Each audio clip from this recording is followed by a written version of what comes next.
오늘 정책 인터뷰에서는요, 올해부터 달라지는 기초연금 소득 기준에 대해 알아보겠습니다. 저는 지금 보건복지부에 나와 있는데요. 기초연금과 변수원 사무관님과 함께 얘기 나눠보겠습니다. 안녕하세요. 네, 안녕하세요. 네, 먼저 이 기초연금이 무엇인지부터 설명해 주세요.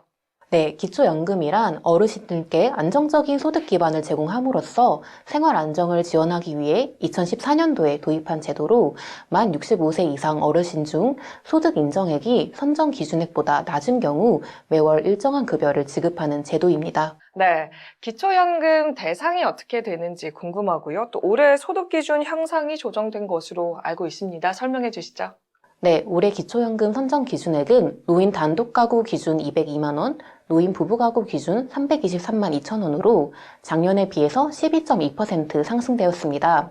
따라서 본인의 소득 인정액이 노인 단독 가구 기준으로는 202만 원보다 낮고 부부 가구 기준으로는 323만 2천 원보다 낮다면 기초연금 지급 대상이 됩니다. 네, 이렇게 이제 기초연금 선정 기준액을 이제 높였는데 왜 이번에 이렇게 조정을 하게 됐죠?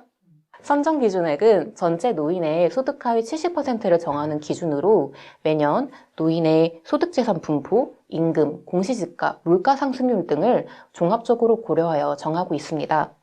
올해 선정 기준액이 작년 대비 높아진 것은 우선 국민연금 수급자가 최근 크게 증가하였고, 다음으로는 65세에 신규 진입하는 베이비 부머 세대들의 경제적 수준이 지난해에 비해서 상대적으로 개선된 점 등의 영향으로 보입니다.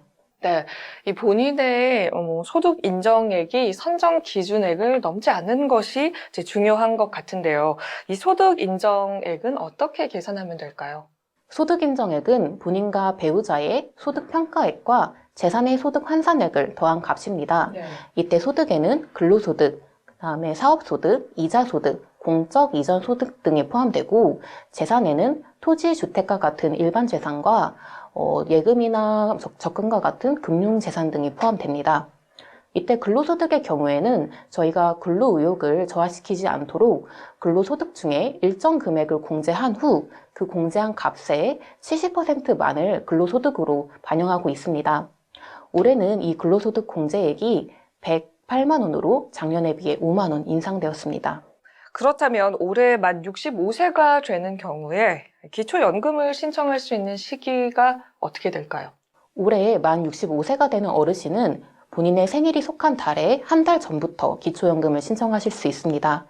예를 들어 생일이 1958년 4월인 경우 3월 1일부터 기초연금을 신청하실 수 있고 4월 분부터 기초연금 급여를 받게 됩니다. 네, 부부의 경우에 이 두 사람 모두 기초연금을 받을 수 있는지도 궁금하거든요. 네, 부부의 경우에도 두 분 모두 기초연금 지급 대상의 조건을 만족한다면 두 분 모두 기초연금을 수급받으실 수 있습니다. 네, 올해부터는 이제 지원 대상자가 더욱더 늘어납니다. 네, 실제로 얼마나 늘 것으로 예상하시나요? 네, 기초연금 제도는 전체 노인의 70%에 지급하는 제도로 만 65세 이상 노인 인구가 증가함에 따라서 자연스럽게 지급 대상 규모도 증가하게 됩니다. 작년에 904만 명 정도였던 65세 이상 노인 인구가 올해에는 950만 명 정도로 증가할 것으로 보이고 이에 따라서 작년 연말 기준 약 620만 명 정도였던 대상자 규모도 올해는 665만 명 정도로 증가할 것으로 예상하고 있습니다. 네, 대상자가 늘어난 만큼 어떻게 신청을 해야 되는지도 좀 알려드려야 할 것 같은데요. 자, 신청 방법에 대해서도 설명해 주시죠. 우선 주민등록상 거주지와 상관없이 전국 읍면동 행정복지센터에서 신청하실 수 있고요.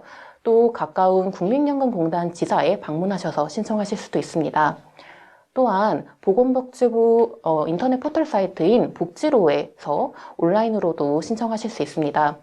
그리고 혹시 거동이 불편한 어르신들은 국민연금공단 지사에 찾아뵙는 서비스를 요청하시면 지사에서 직접 댁으로 방문해서 기초연금 신청서를 접수하고 있으니 필요하신 분은 국민연금공단 콜센터인 1355번으로 문의 주시기 바랍니다.